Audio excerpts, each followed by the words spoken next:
Αν θέλεις να μάθεις κάτι εξαιρετικά ενδιαφέρον, μείνε μέχρι το τέλος του βίντεο. Πέμπτη εβδομάδα ζωής του καναλιού λοιπόν, και έφτασε η μεγάλη στιγμή. Οι λύσεις των γρίφων. Τη βδομάδα που πέρασε, είδαμε έναν γρίφο αντί για 3, ενώ ξεκίνησαν 2 νέες σειρές βίντεο. Η μία έχει να κάνει με το πόσο καλά θυμάσαι τις ταινιάρες που έχεις δει, ενώ η άλλη με σημαντικές πληροφορίες που οι περισσότεροι δεν γνωρίζουμε. Πάμε λοιπόν και μην ξεχνάς, σου έχω κάτι πολύ ενδιαφέρον για το τέλος. Ο γρίφος με τις 2 πλαστικές κανάτες, το υλικό των κανατών, επιλέχθηκε σκόπιμα. Παγώνουμε τη μια, την κόβουμε, ρίχνουμε τον πάγο στο μεγάλο δοχείο και προσθέτουμε το νερό της δεύτερης πλαστικής κανάτας. Έτσι το νερό της μίας και της άλλης είναι διακριτά. Απλά βρίσκονται σε διαφορετική φυσική κατάσταση. Η έκτη αίσθηση. Το μυστικό του ψυχολόγου σε αυτή την υπέροχη ταινία, που άνοιξε την πόρτα σε ένα νέο είδος σεναρίων ταινιών, είναι ότι ήταν νεκρός ήδη από την αρχή της ταινίας.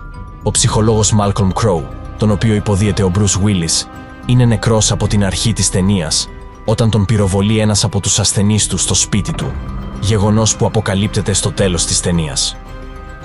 Πάμε τώρα για το ενδιαφέρον κομμάτι που σου υποσχέθηκα στην αρχή.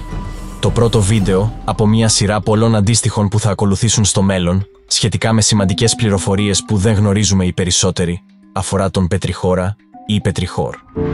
Πετριχώρας λοιπόν είναι το ευχάριστο γήινο άρωμα που παράγεται όταν η βροχή πέφτει σε ξηρό έδαφος. Ο όρος προέρχεται από τις ελληνικές λέξεις πέτρα και ηχόρ, που αναφέρεται στο υγρό που, κατά την ελληνική μυθολογία, ρέει στις φλέβες των θεών. Αυτό το μοναδικό άρωμα παράγεται από την απελευθέρωση ελαίων που εκρίνονται από ορισμένα φυτά κατά τις περιόδους ξηρασίας, τα οποία στη συνέχεια απορροφώνται από το έδαφος και τα πετρώματα. Όταν η βροχή χτυπά αυτές τις επιφάνειες, απελευθερώνει αυτές τις χημικές ενώσεις στον αέρα, δημιουργώντας τη χαρακτηριστική μυρωδιά που όλοι γνωρίζουμε.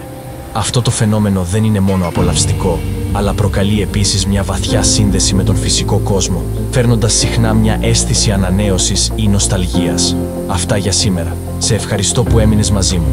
Μέχρι την επόμενη εβδομάδα ή στο επανειδήν. Over and out.